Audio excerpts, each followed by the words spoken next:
This episode of the Gooner Ramble is sponsored by the new sporting betting app called Bookie. That's Bookee. Sign up using the promo code podcast, deposit and bet £10 in multiple bets for a free £10 bet. Please bet responsibly.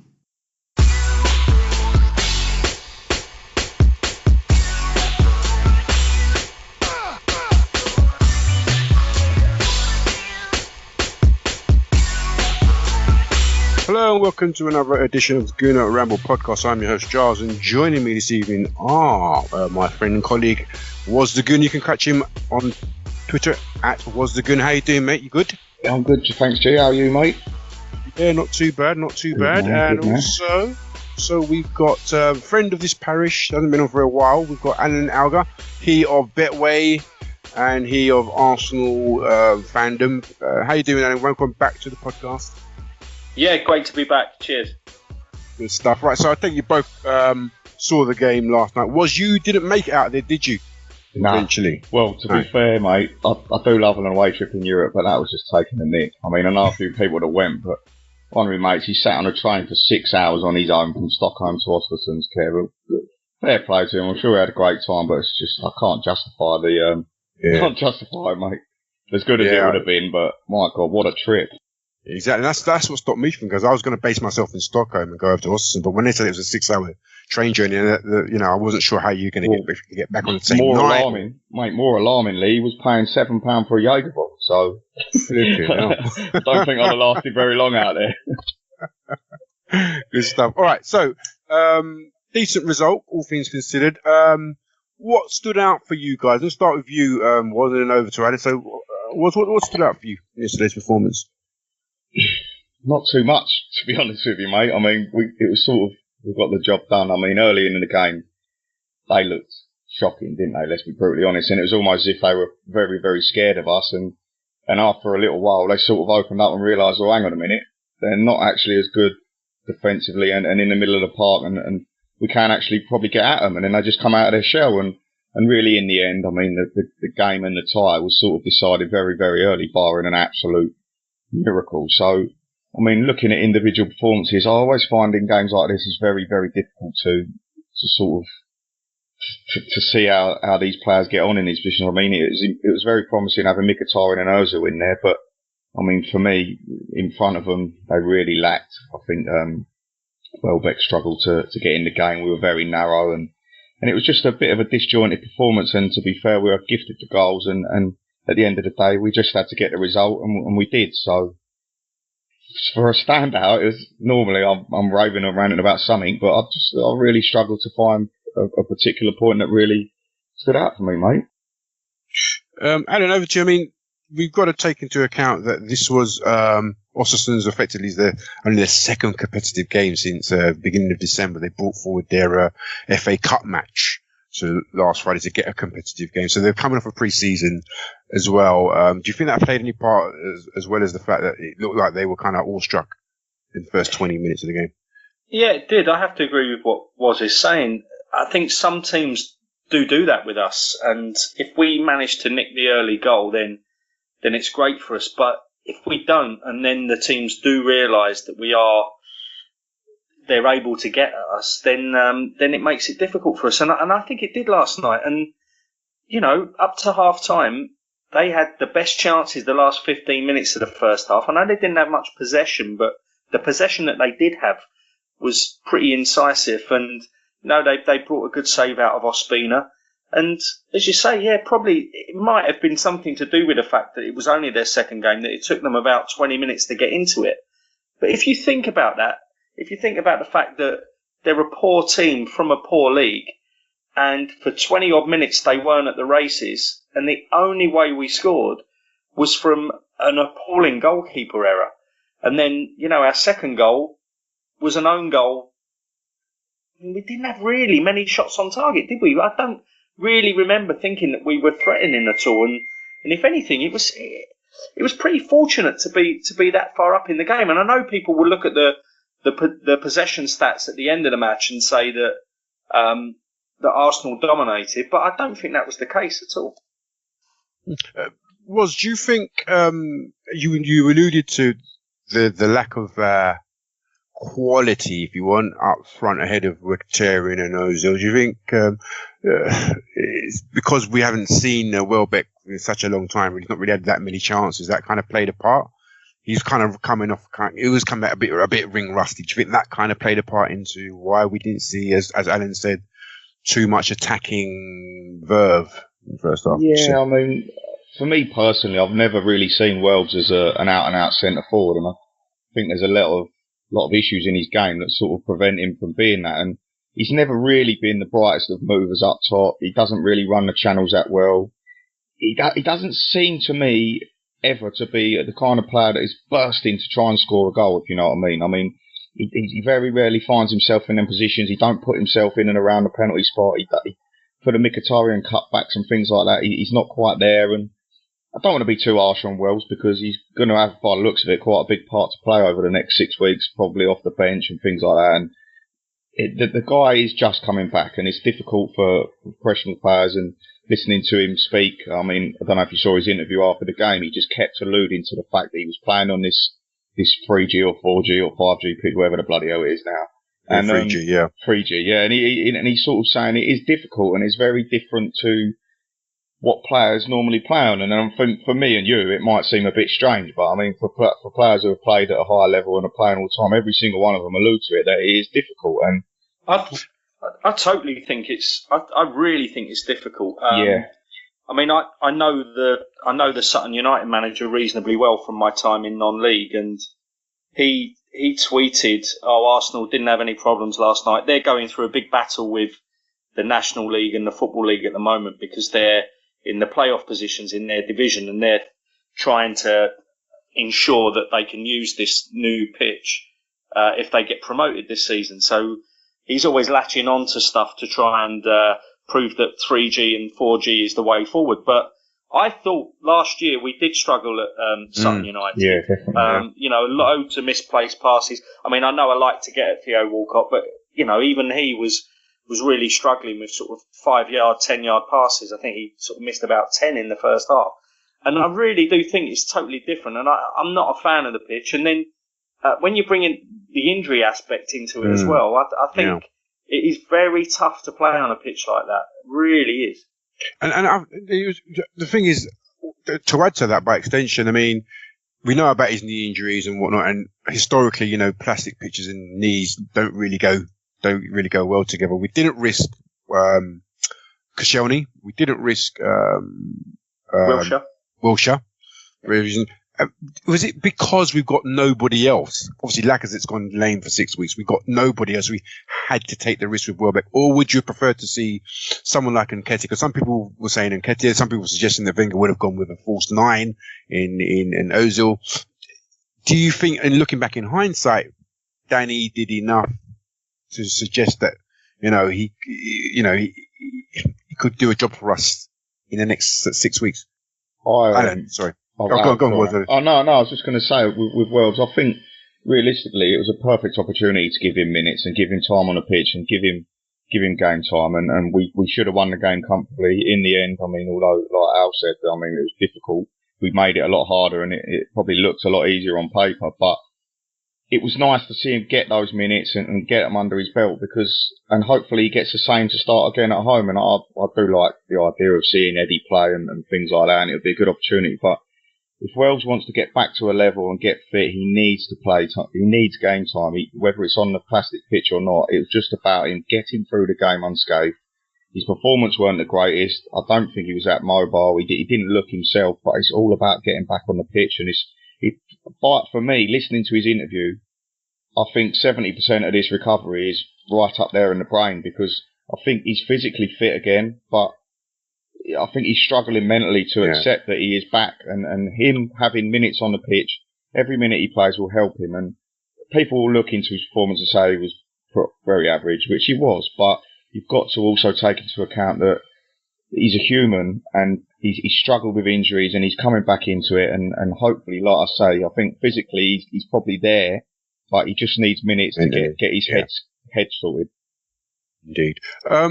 Going on to anybody, Alan, over to you. I mean, the other, I suppose, interesting name on the team sheet was Ainsley Maitland-Niles, playing in his defensive midfield position. What did you make of his performance? I know that people were clamouring for him to be given a chance in that role, and it probably was the ideal game to give him that role. I just think he looked a little bit lost at times as to which part of the job he had to actually do himself, and which part he could be left to El Neni and the others around him. And a lot of the time, I mean, even in his face, I saw it. I don't know if anyone saw towards the end of the game, a few of the senior pros were sort of trying to talk him through a corner, and then there was a free kick where a couple of them were just trying to just talk to him. And I wonder if that was just saying, look, you need to be in this position here. You need to be. This is what you need to be doing. I think he was being talked through the game by some of the older heads around him, and to me, he did look a little lost at times. And I'm going to give him excuses on the misplaced passes because, as I say, I think the pitch was something to do with that. But I think it was really hard for him because a lot of the time our our centre backs were able to be sort of 10 yards into the Östersund's half because we had such possession. I think he just didn't really know where he needed to be. Going on to that part, talking about the part where you saw him like being instructed by his player, surely that's a good thing. I mean, we've got a new. Oh, kid, absolutely! No. I love that. We've called for that for a long time, haven't we? Yeah, indeed. I mean, also from what I could see, maybe he was a defensive midfielder, but there were times, especially in the first half, I saw him getting up a bit too high up. And as you're saying, I mean, Östersund didn't have much possession in that first half, if any. So obviously we dominated the ball, quite a lot, which meant we could really push up into their half. And I just wondered to myself, okay, they're not much cop, but leaving Gooner, who looked pretty nippy, pretty lively when he got the ball up against Chambers and Mustafi, might have led to problems if we were playing better opposition. I would have liked to have seen him just sort of like sit back a little bit more and let him then be 5 or 10 years up. Up above, up higher up the field, and I suppose maybe that comes with experience and whatnot. Go on. I just want to jump on this, mate. This pairing, I think that Maitland-Niles, and along with many of our midfielders, struggle without defined roles. And Wenger's done this a few times. He's played Xhaka and Coquelin, and one sits, one goes. He's had it with Xhaka. He's had it with Xhaka and Cazorla. He's had it with Coquelin and Cazorla. He's had it with El Neni and Coquelin. What he does is he plays two of them and just says, yeah, do what you want. But I think a lot of these players suffer from that. And I think, like you said yourself, El Neni at times was higher up, then Maitland-Niles was higher up. And Alan made a great point in the first half, especially where the pitch was squeezed. And like you said, the defenders were 10 yards higher up than normal. It was very difficult without a defined role to actually have a role in that side because with Mkhitaryan and Ozil, it's almost like we need a stagger between the centre-backs, and then you have your defensive midfielder who sits in front and he plays the ball and he's got the game ahead of him, and then you have a guy who goes box to box. And I think Maitland-Niles, for me, rather than a defensive midfielder, I think he's more suited to being the legs in that midfield and having the freedom to go up and down and know that if he does go up, he's fine, and if he does go down, he's being a pair rather than on his own, because we were so disjointed, and it's almost as if Arsene says to him, well, one of you goes, one of you stay. But I think really for a player of his experience and Arsenal as well as a team, I think they'd benefit much more from a defined role. And if you said to El Neni, look, Mo, you just sit in front of the back four, mate, don't go nowhere, play the ball, let Maitland-Niles do the running, and it'll be fine. But go on now. Is this not a legacy from when he said the same to Petit and Vieira, and because they got on so well and knew each other's games so well that they managed to know exactly when one should go, one should stay. Yeah, and that was years of know-how. I mean, at international level, that was a. And Gilberto always wanted to stay and allowed Vieira. Exactly. So a bit that they changed emphasis there, and Gilberto was never. I mean, he did make the odd foray forward, but the majority of the time it was Vieira had the freedom, and Gilberto could sit in and the invisible wall. But I think that. There's a lot of things that Arsene's doing that almost alludes to the past, and it's almost as if he's grasping at anything he can try and muster to try and get back to the levels that he once produced for us. But we've got different players now, and it's a different football's changed since then. And I really do think you look at the technical managers out there, they've gone on levels because players are given defined roles. They're meticulously managed. They're taught exactly what to do and when to do it.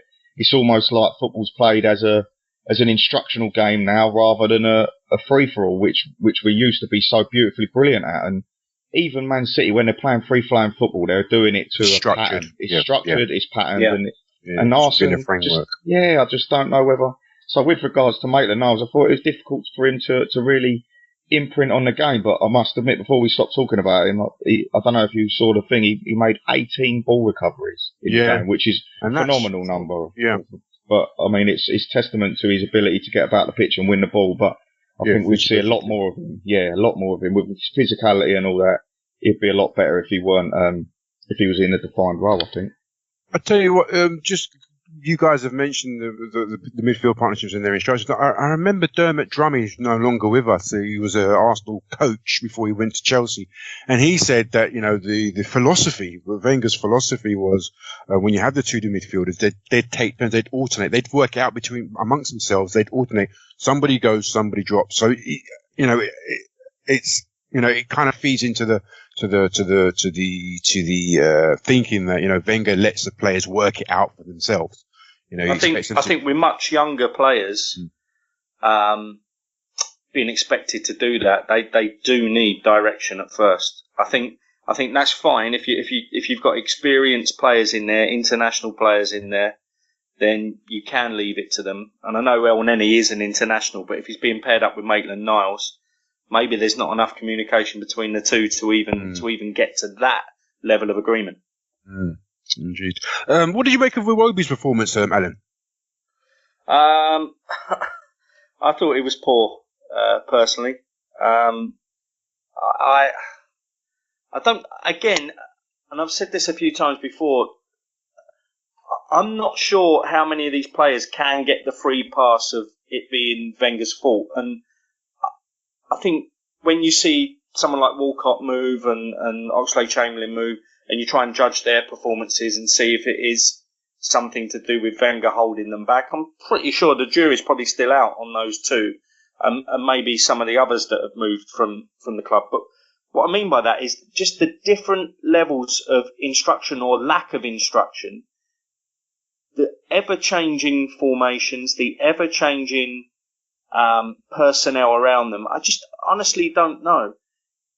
I can't judge Iwobi because he hasn't played consistently in one single position where he's got the same players around him and he's trying to achieve the same thing. Because at the moment, sometimes I look at him in games and I think, I don't know what you've been told to do. I really don't know what you've been told to do. And last night was one of those games. And I know Was made a good point. And did you tweet the video of Welbeck's run into the area against West Brom?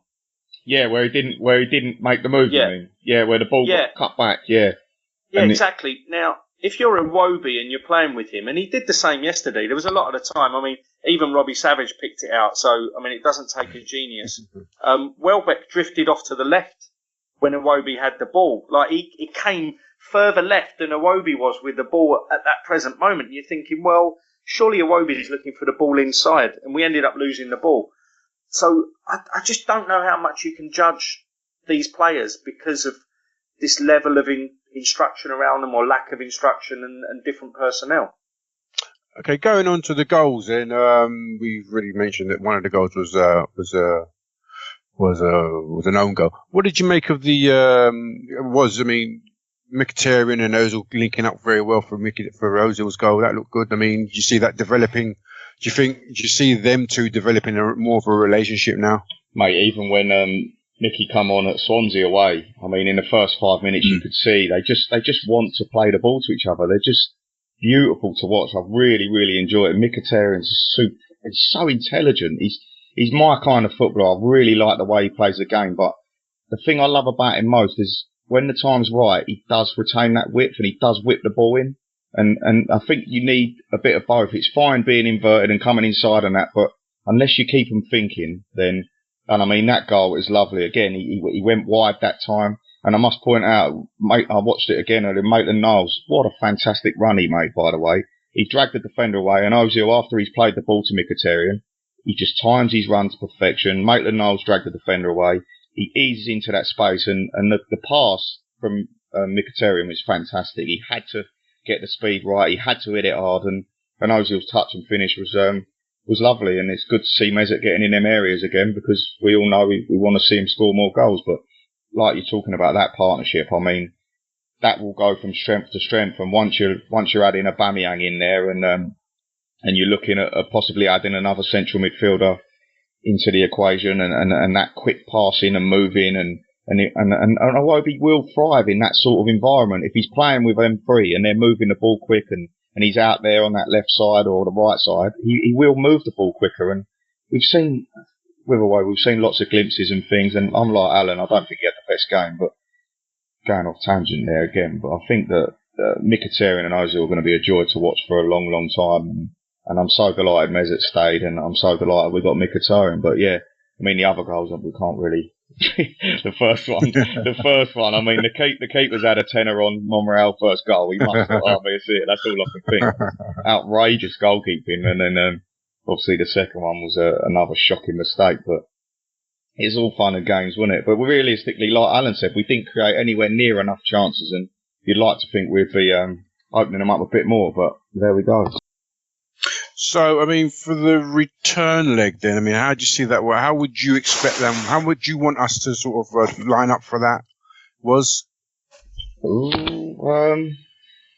don't want to take the mick too much, and I think that in football, being fresh is more important than being fresh. I mean, mentally, as in you've played football, you're not, I mean, I know it's only 4 days before or whatever, but you don't play everyone, but still, people who still need minutes, give them minutes, and then just make sure that you bring them off at a good time, even if they only play 45. Just keep some players fresh. I don't want to see 11 complete myths of players. You know what I mean? So I think he's going to have who he wants in mind for the final. But personally, I'll drop a couple of them players in on Thursday and just get the job fully done.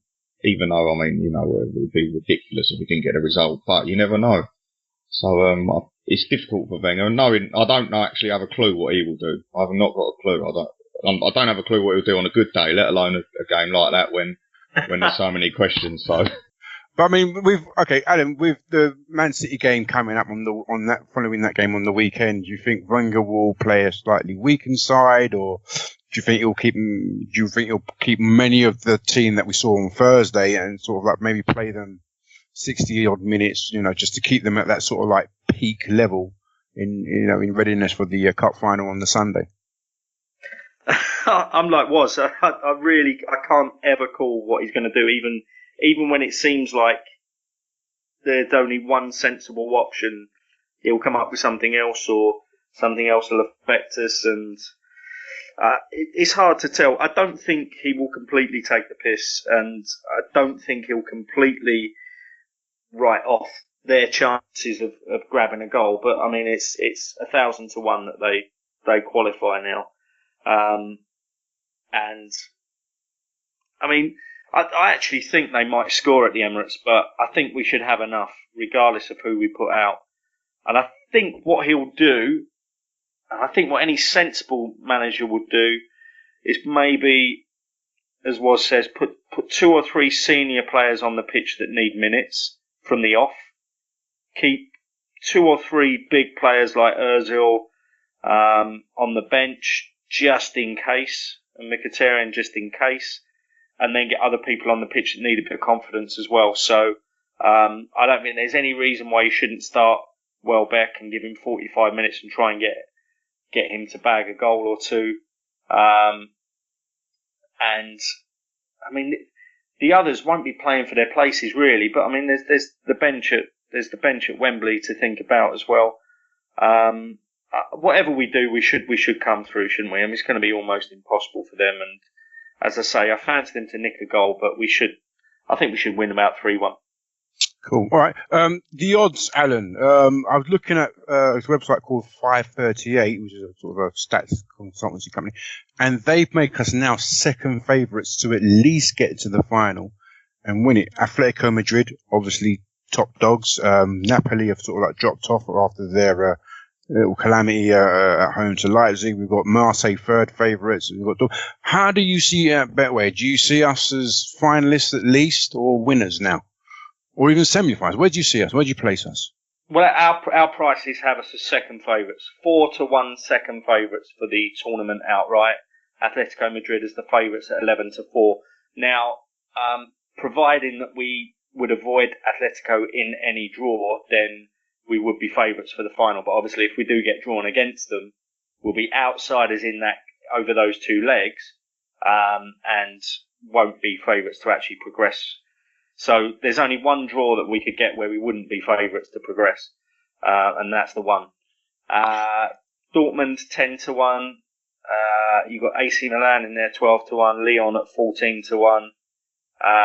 Napoli out to 20-1. I mean, still big teams in there, and I think last night a lot of people were looking at the side we had out and saying that it's obviously going to get tougher. Well, of course it is. You know, Östersund's absolute rank outsiders before they even went 3-0 down to us. You know, it was a surprise that they were going to be anywhere near there anyway. So I don't think we can judge the quality of the Europa League on last night's first knockout opponents, and it's going to get a lot tougher. And I really do think that although the amount of games stack up, I just think it could be far more difficult than people thought at the start of the season. I mean, everyone seems to be giving this throwaway line, and a lot of people have been doing it since August. They're just giving this throwaway line. Yeah, we should focus on the Europa League because that's our route into the Champions League. As if it's a gimme, even if we pick our first team. It really isn't. Look at some of the quality around, and it's only going to get harder. And you take into account that we don't have Lacazette in the last. It looks unlikely that we'll have Lacazette in time for the last 16 games. We'll be hoping that we do get an easy draw in the last 16. Because if we do get a decent draw, like a decent team, you know, those chances of getting to the progressing could become just that little bit harder. Definitely, mate, 100%. And like Alan says, there are some very good sides in there, and no one should really be taken for granted from this stage onwards, definitely. And I mean, there's some very mouth-watering ties there for an away fan, and I'm looking forward to the draw if we do get through. But it was Napoli, obviously, they've got their eyes set on the league, so they rested a few last night, and it come unstuck with especially that 93rd minute goal from Leipzig, which was huge for them, wasn't it? So yep. That shocked me a bit there, and it sort of took one of the real big boys in there, because they're a quality side this season, and they're Napoli, unbelievable side. So that would have been a real uphill task. Atletico, obviously, they're maybe not the side they were, but bloody hell, they're coming into form, though. They are coming. Mate, yeah, they are getting better. He scored 5 in the last 4 or 6 or something like that. He's coming. He's got his goal scoring boots on, and you know they're not going to. I mean, obviously they're favourites. But over the two legs, we'd like against anyone else. I mean, I'd like to fancy us, but you make a good point about Lacazette not being back, and hopefully, fingers crossed, he does even get back for the second leg at a push. But it's looking very unlikely. But relying on Danny Welbs to sort of get minutes over the next sort of 4 weeks. Could he make a few appearances off the bench? I mean, you know what Arsenal's like with regards to taking off his centre forward on 65 minutes. I don't know if Aubameyang will be coming up every week, but we need Welbs to get some time on the pitch and hopefully get some confidence. And like Alan said, if he could get a couple against Östersund at home, it would be so beneficial for us, not just for the Europa League, but for the Premier League as well. Because if we need a goal off the bench, we need him on form. Alan, we've not only got so after Östersund, we've got Man City League Cup final on Sunday, and it looks like we've got Man City again on the Thursday, the 1st of March. In the league game's been moved. Yeah, meant to be the same day. So just looking ahead, just projecting ahead to the running games, we've got Man City in the League Cup, Man City in the league at home. They've got Brighton away, we've got Watford at home, Leicester and Stoke. We've got take Man City aside, we've got some good games, a good run of games there. I mean, obviously Leicester away is going to be tricky. We've got a good run of games to sort of like make some ground on the top 4, would you say? I mean, where do you see us in the top 4 race now? Do you think you said that we shouldn't put all our eggs in the Europa League basket. So does that suggest that you still think we should be concentrating on trying to haul in the rest of the guys, the top 5 in the top 4 race? No, my point there was that people were talking about the Europa League as if it was a gimme, and like whichever side we picked, if we upped the strength of the side, then it was almost a gimme to win it. I mean, if you said that back in August, I didn't fancy us for the top 4 at all. I thought that it would be a struggle. We now know that it's a massive outsider after the defeat at Tottenham. The thing is, I mean, by the time we host Man City at home, which we'll be outsiders for, obviously, if we don't get 3 points from that game, then really that's when we embark on what you would see as a reasonably easy run. But we're going to be so far behind at that point. I mean, that doesn't really kick in until, around the second week of March, those easier fixtures. And then I just think there's going to be too much to do. And people say that we have this upturn of form at the end of every season. Well, actually, it's become a bit of a cliche down the years. I mean, it used to be that we were good enough back in the day, and I'm talking 3-4 years ago, to put 8 wins out of 10 in the last 10 games to get 4th. But if you actually look back over the last couple of seasons, our form towards the end has always been a little bit patchy, and there's always been one of those sort of defeats where you scratch your head, like Watford at home last season. So I'd expect us to drop points in one of those games, and we're 10-1 now to finish in the top 4. I can't see it. I cannot see it at all. I think we have to take the league seriously. I don't think there's any real point in doing what people suggested Liverpool did, where they completely dropped out and finished out the top 6. I don't know whether that was by design or not. Man United sort of like gave up on the league after a while, didn't they? And they concentrated on the Europa League. And yeah, but I think they had a slightly easier run of it last year. And I mean, however much you may dislike him, they had a manager that was suited to weighing up the opposition as and when they went through it. And I just don't know if Wenger's up to. I think if we meet a decent, well-organised Italian or Spanish side, then I think we're going to come unstuck. I just cannot see how we get top 4 in the Premier League. Just cannot see how that happens. You know, we're a huge price for that. There's only like a 10% chance according to the odds.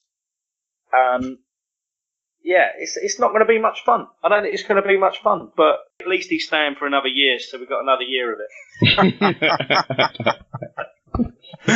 All right, look, every time we drop points, one of the top 4 drop points, and then just when we think we're out, they pull us back in, according to some Arsenal fans. You know, where do you sit on it? Do you think that we are, as Alan said, we're too far adrift to really make a challenge of it, considering the games we've got after the Man City game on the beginning of March? Or do you think, we should still sort of like, do as much as we can in the league, because you never know with this league? Mate, 100%. I think we should continue to give our all in the league, and I don't agree with giving up with it. I mean, with regards to the top 4, it's obviously going to be extremely difficult, but it requires something that Arsene Wenger hasn't given us for years and years and years now, and that's a period of consistency. We haven't had, especially the last 18 months, we ain't had a consistent formation, we ain't had a consistent 11, we ain't had a consistent back 4, we ain't had nothing. Like, how we can expect to compete without this consistency, it's just not going to happen, and it's been proved this season. And the only good thing for us is teams like Spurs and Liverpool and the teams in and around, and Chelsea of late, they're struggling for consistency as well. And I mean, it's a difficult league. It always is a difficult league. But we have to go out and we have to win our games. But do I trust us to do that? Of course I don't trust us to do that. I mean, you've seen performances like at Swansea and that's just one, Southampton, and it's absolutely disgraceful to be Bournemouth. I mean, it's just, the list is never ending, and we look at all these games and go, yeah, it's a very winnable run of fixtures, but do we ever really win these fixtures? And it's going to be good to see Aubameyang playing and all that and settling in, but I'm just really, unfortunately, I mean, I do generally believe the best chance of the Champions League qualification will be the Europa League, but that's not to say it's a gimme. It'll be extremely difficult, but 100% wouldn't give up on the league. No way, mate. But I think realistically we have to win near enough every game, don't we? So to be in with a shout. I was going to say this question next week, and we'll probably discuss it more next week. But just if you look ahead to the cup final game, do you think Wenger will stick with the 4? I mean, people thought that we'd revert to the 3, but we've kind of stuck with the 4. Do you see him sticking with the 4 for the Man City game in the cup final, or do you think he'll go back to the 3 in defence was? I think he should. Or what would you like him to do? Should I say? Well, you don't know what he would do. Personally, I mean, the 3 has been proven success against the big sides, and it's the only joy we've had in the cup semi, in the cup final, Spurs at home, Chelsea away performances this season. I was surprised he went to the 4 against Spurs. I thought that in that game as well we could have probably played the 5, but Kolasinac just completely fell out of favour. I mean, I don't really see how he can go back to a 5. But again, like we said earlier, I ain't got a clue what he's going to do. I mean, the cup final could be anything, and we know on our day we can turn up and play. But City are a different proposition this year, aren't they? They're a fantastic side. They look just so good, and it took an incredible performance from Liverpool to stop them. So, I mean, we just got to go there and hope for the best, don't we, mate? And whatever Wenger chooses to do, we just got to hope that we stick in the game and anything can happen in cup football, because at the end of the day it's 90 minutes, possibly 120 minutes, and we're definitely in with a shout. But formation-wise, I ain't got a clue. And if he does revert back to a 3-5-2 or a 3-4-2-1, then we ain't played it for ages again. So I don't know what he's planning on doing, mate. I really don't know. All right, let's switch up tack. Alan, how big of a miss do you think Alan Ramsey's been recently, or do you think we've coped well without him? Do you think? What's your thoughts on that situation? Okay. See, there's been too much bonhomie between you two. There's been too much camaraderie. I thought throw a grenade in there just to set things off. We've kept agreeing with each other. Do you know what?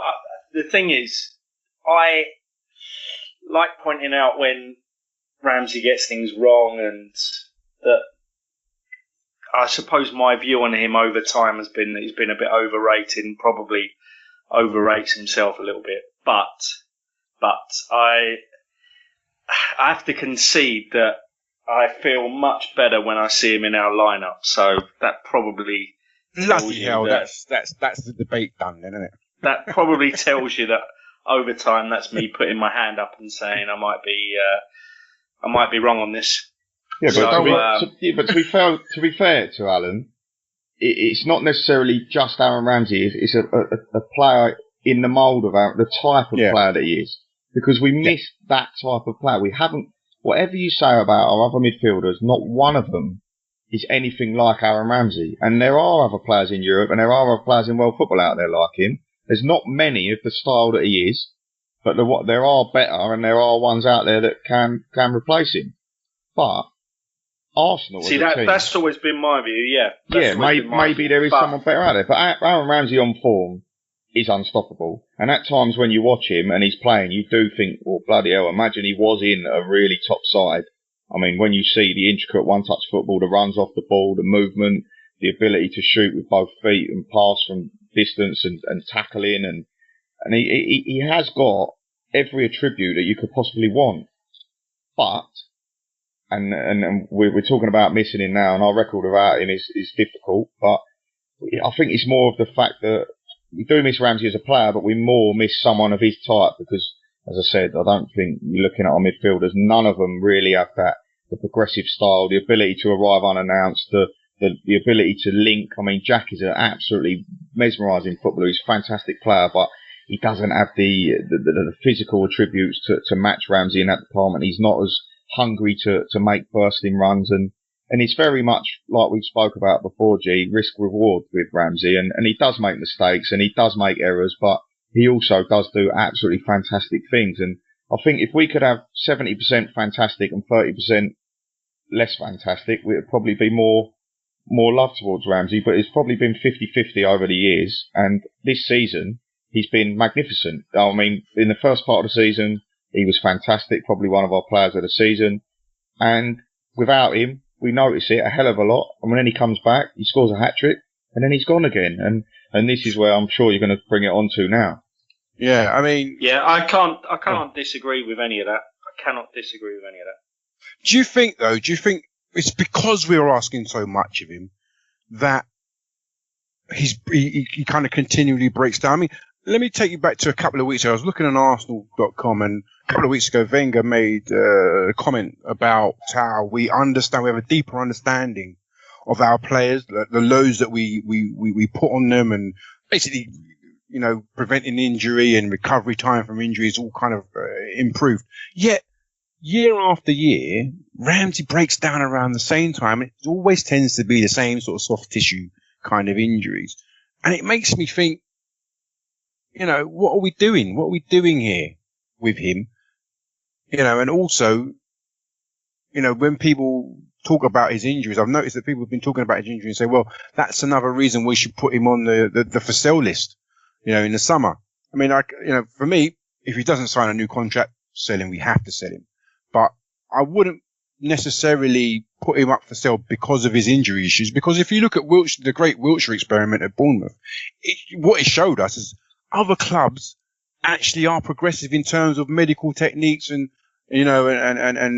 sports science techniques to keep their players from breaking down. So we're not. What I'm trying to say is I don't think we're doing enough of the right things to prevent our players from being injured.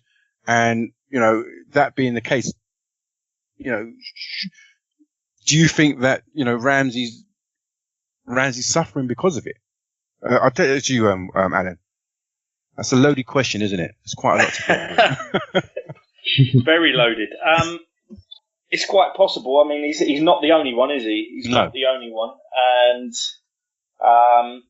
they said that they were changing all the structure behind the scenes to ensure that we could have the medical team that would ensure the players aren't out for as long as they have been. But even now, you're getting injury reports that still seem very vague.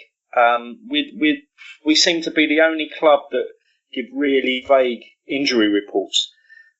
I mean, Ramsey, if we could have cashed in on him, I personally don't believe any of the Barcelona or Real Madrid rumours were true. I think his agent was being reasonably clever, and that's the job he needs to do. He needs to do that for the player, and I think he sold in a few stories about interest from Spain. I don't think there was, but if that kind of offer did materialise, then on balance, looking at how much he actually is able to give through the season, then you'd probably have to take your chances and take the money. That said, if you can find a way of improving his time on the pitch over the course of the season, then I'd probably concede that he's a better player to have in the tent than outside. Over to you. You've heard Alan's comments. What I'm trying to do, I don't know if you understood what my question, but I'll try. Yeah. Go on. I just think that, firstly, Arsene Wenger is terrible at managing players. Absolutely terrible. There's been numerous occasions. I look at Ramsey, and the guy has got a track record. He's had his leg snapped in half. He got back. We all know he's got a track record of muscular injuries. He struggles with all sorts of things, and it might well be a follow-on to what happened originally. And I know he come back from that and recovered and all that, but you saw players like Diaby who could never get back to full fitness, and so on and so on. Ramsey needs to be managed correctly. The amount of times there's games where we're comfortable, we're 2-0 up, say for Brighton, for instance, 58 minutes, go 2-0 up, Jesus plays 90 minutes. Why?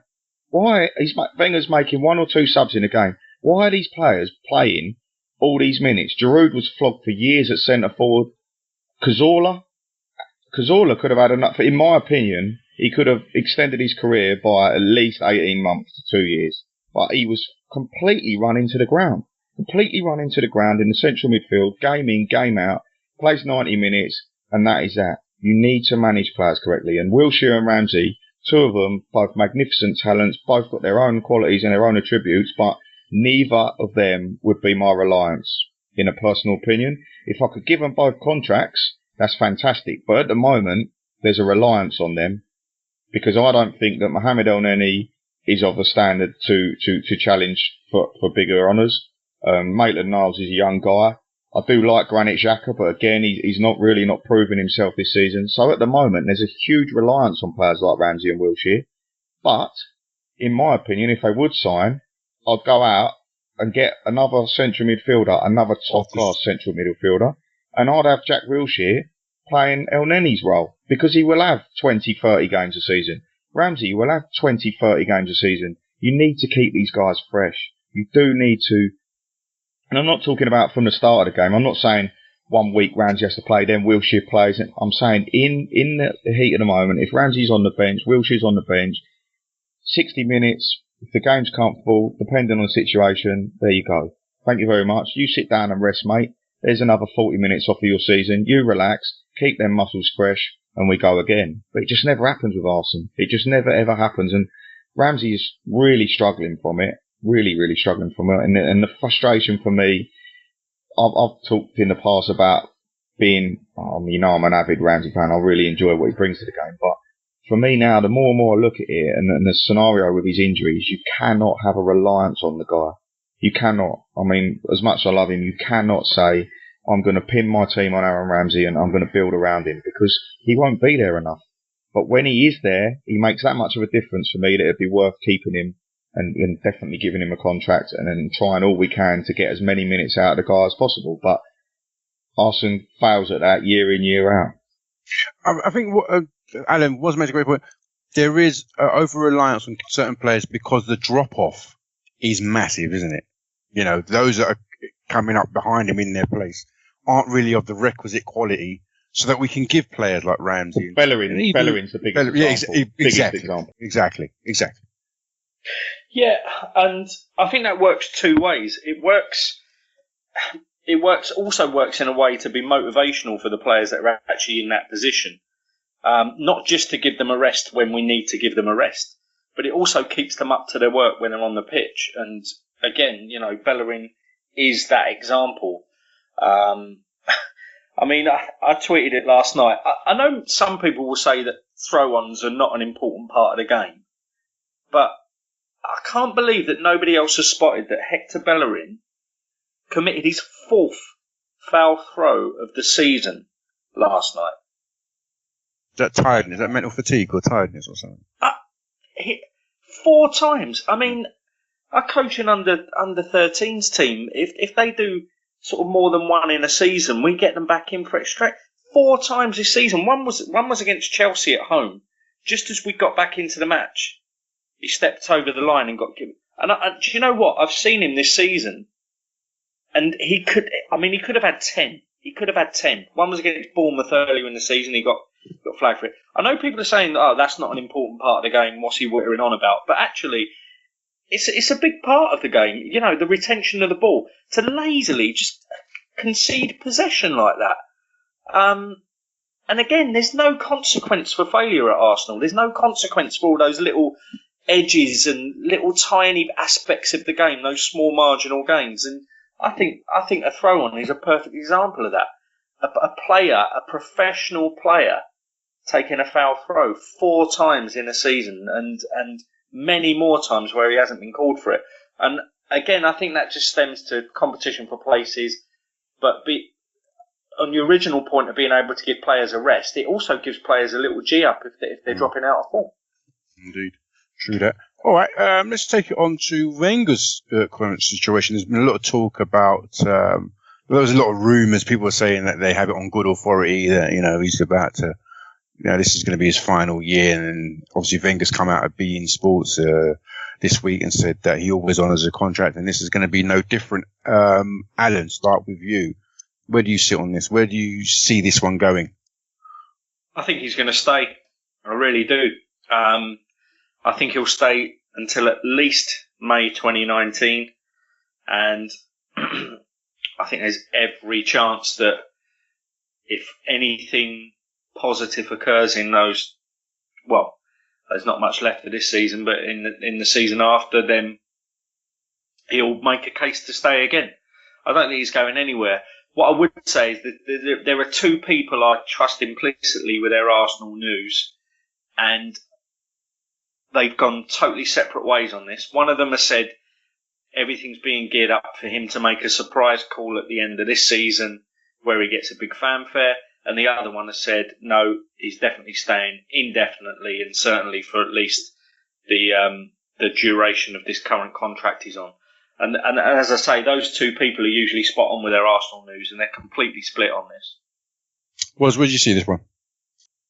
You know where I want him to be, but I think... We all want that. Yeah, we do. I mean, it's got to be bloody 90-10% now. I mean, the swing, I think everyone's had enough. But the only thing that gives me hope and positivity about the situation, and I've looked at it this season, is that obviously we know the appointments behind the scenes. We know Gazidis and the club have moved to bring in these guys. You've got Sven and you've got that Raul Solani, I can't say pronounce his name, but these two guys have come in and we're making moves at the club that we haven't ever seen us do before. And I look at the signing of Aubameyang and that is, although we have spent obviously minus 13 million, which is another reason that made me believe that maybe in the summer the pot's being kept dry for the new guy to come in, and we've drastically slashed the wage bill. We've got rid of players like Giroud, Walcott, we've sort of got Coquelin, we've really had a clear out, and it's almost as if the squad at the moment is at bare bones, and there is a sort of a core and a nucleus, but it really needs big additions. And the thing with Aubameyang that interested me, although we're not actually spending because it's money elsewhere, it's probably the first signing that Arsenal have made where it's a throwaway 60 million. The guy's got no resale value. He's signing probably, he's 28, going on 29, and realistically, 3.5 years' time, he won't be worth, if anything, 20 million or something like that. So even signings like Lacazette, Alexis, Ozil, we signed them all knowing that when their new contract renewal come up, they were still worth money if the club didn't dilly-dally and piss about not giving them deals. But that's another point. But when we did sign them, it was with the intention knowing that whatever happens, they're still going to have a resale value, and realistically, we are not going to be losing money on these players. But Aubameyang is a throwaway signing, and it's sort of a change that I don't think you'd see Arsenal doing, and especially the wages. Mesut Ozil's new deal. I mean, I'm not convinced that Arsenal really, if he had his way. I mean, we've heard him talk in the past about players not earning more than managers and things like that. I think things are changing. But whether they're changing in the next 4 months, which, I mean, I'd do anything for it. I mean, I can't deal with it anymore. I'm so fed up with it. I'm at my wit's end and I've just really had enough of it. But I'm just praying that one of these two people you spoke to, Al, I hope one of them's right and the other one's very, very wrong. Exactly. All right. So we're talking about money and so on and so forth. I don't know if you guys have noticed tonight, Jeremy Wilson at the Daily Telegraph has said that Arsenal could well be coming to the end of their shirt sponsor and kit sponsorship deals in 2019, which gives an opportunity for us to negotiate with new partners. Now, up until now, Emirates have had the exclusive sponsorship deal on our shirts, which meant that when the shirt sleeve deals came in, we were not part of that because we weren't allowed to have shirts. So we've missed out on a potential 8 to 12 million, depending on, if you look at our rivals. That could well change in 2019. If we are to negotiate with Puma, we've also got to take into account that Man City's Nike deal, which is 20 million a year at the moment, is coming to an end the same summer as us. Rumor has it that Puma are interested in joining up with Man City, which would obviously have repercussions on how much they would give us on top of our 30 million we're getting currently. Alan, you work in that field, or you have knowledge of that sort of field. What are the opportunities that you see here for Arsenal? Did it say anything about the actual stadium naming within that at all? No, just the shirt sponsorship and the kit deal. Yeah, okay, because it's not an exclusive that Emirates would still have to be on the front of the shirt if they still had the name of the stadium. I think it probably would suit them, and if that could be renegotiated as a joint package, I'm pretty sure Arsenal would structure it very different, because it seemed like at the time they sold at least half of that deal quite cheaply. Now, depending on who you talk to, some say it was the shirt side that they sold cheaply, some say it was the stadium side. But altogether, what that deal should have added up to in the current market is nowhere near the value that we're actually getting. So I think that that's a really important one. The negotiation on the Puma deal, apparently we gave them far too long a contract considering how much they were paying at the time, and it's usually best to keep your contract short and get everyone bidding for them every couple of years. But with Puma, I think we gave them assurances they get 4 or 5 seasons, which obviously doesn't help it doesn't put you in a good enough position. I mean, from a personal point of view, I'd like to see Adidas back because I'm thinking of all the kits back in the late 80s. Yeah. But obviously there are other things to consider far more important than the fashion side of it. But the shirt sleeves one is interesting because I think that the values were totally overblown on those shirt sleeves, and I think that by the time we get to negotiate how much a shirt sleeve will go on one of our shirts, I think that the market value will go down. I just think it's more to do with the fact that an actual shirt sponsorship at the moment, we won't be far off. The current deal doesn't have us far off West Ham and what my company's paying West Ham at the moment, and obviously you'd expect Arsenal to be achieving 3 or 4 more times what West Ham are getting on the front of their shirts. So that has to be the priority, and that's where one of the main levels of revenue will be coming in. It was, look, we've really been sort of like not punching our weight in terms of commercial deals. We're quite, we really are. We are a middling team when it comes to commercial deals, and that's sort of like hinders us. We've now seen how it's kind of come back to bite us because of our struggles of getting into the Champions League and missing out on that money. The fact that we have to now sort of like cull our wage structure to make sure that we don't fall foul of the short-term penalty costs. All that is because we've not really sort of like done enough on the commercial side. Are you now expecting Gazidis and his team really to sort of like push hard now as the old deals are like coming to an end, really push hard? We've got 26 sponsors right now. Are you expecting them to really push hard and sort of like really take advantage of that? Because I think we're 100. I think the Daily Telegraph article said that we're something like 126 million off of Man City and 148 million off of Man United. I mean, you can't catch Man United, but we are a long way off of some of the our peers right now. Exactly, and it's astonishing numbers, really. And I mean, whatever you say about Arsenal Football Club, we are very marketable. We're a massive name. We've got a fantastic stadium with huge numbers of support all over the world, and it's just proven, even though we're in Europa League and things like that, we can still attract players of the quality of Pierre-Emerick Aubameyang. And that, for me, is all you need to know. I mean, yes, Gazidis has to go out there. With these deals running out, the long-term deals that we signed at the time probably weren't the best for us, but we done it, whatever. Now is the chance to rectify that, and like you say, compete with the big guys. And Champions League will be massive. It'll be a huge part of that, depending on what deals we can get, I'd imagine. I mean, although I'm not privy to any of that sort of information, and I'm not great with that sort of side of things, I'd imagine it would make a fairly large impact. But that aside, I do still think, like I said, we're very marketable, and we are a massive club financially around the world. And it does show. What was the report come out? We were 6th or 7th most valuable club in the world. So of course we're going to be very marketable for potential sponsors. So let's go out there and get the best deal and try and make it a bit easier for us to compete with this new wage structure that might be being implemented and all things like that. So we need to go on to the next level in all aspects. In all aspects, it's almost as if we got to a stage where we was ready to explode, and we stood still and everyone else has exploded around us, and Spurs are doing it and everyone else has done it. But now we've really got to start owning our size and act like a proper club. Indeed. Alan, do you think we will, at the moment we're operating at something like 21% of our total income. That's how much our commercial income is bringing us. Where would you expect us to be operating, really?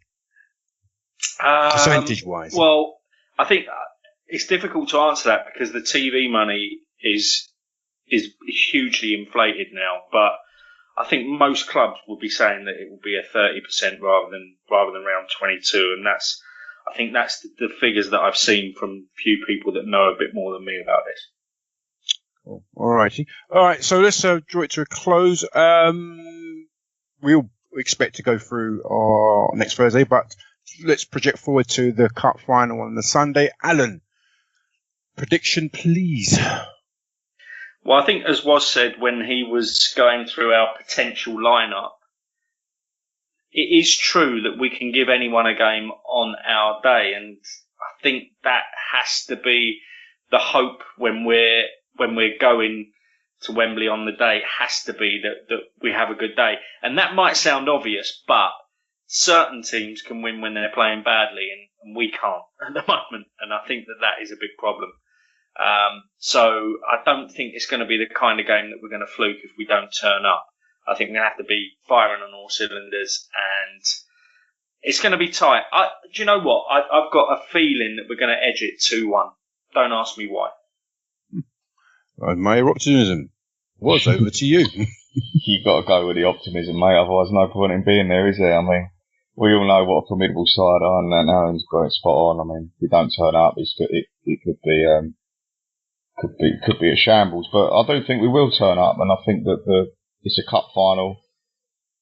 We know in recent years we've been pretty good at Wembley. I know it was shocking there last week, I know, but a lot of it is down to how Arsene Wenger plays it, because Pep's going to be on the ball. He's going to know exactly what to do, exactly how to approach us. So it's after Arsene to have something up his sleeve and all the players to have the games of their lives and win a trophy, and at least try and achieve something out of this season before it comes to a close. But I'm not entirely confident, but I definitely would like to agree with Al and say we'll go 2-1, maybe an extra time. Good stuff. All right. Very last topic. We're going to try and fit this in. I'm going to about fit this in, but we've all seen and heard the fallout between Hector Bellerin and Arsenal Fan TV. I want to ask you guys really quickly,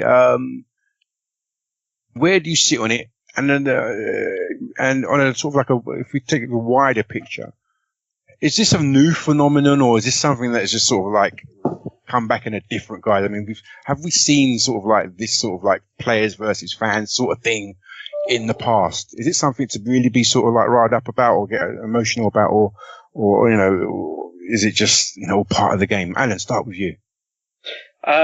First off, have we seen it before? No, because the ability to get your thoughts across to the players and other fans was completely restricted to shouting something across the sidelines on the pitch. So most of the time they wouldn't hear you unless they were the goalkeeper. So they didn't really get a decent enough spread of the fan views. And if you were a fan to interact with other fans right up until the social media age, it was much more likely, and I'm talking pre-forums here, that you'd be in a pub and you'd probably only be saying it to your closest mates. It wasn't the kind of thing I mean, social media is so different from the normal world, isn't it? You wouldn't go into a pub and tap someone on the shoulder and then just start telling them your views. You know, you have to open up to those views, and that all goes with how many people are following or interacting with those accounts.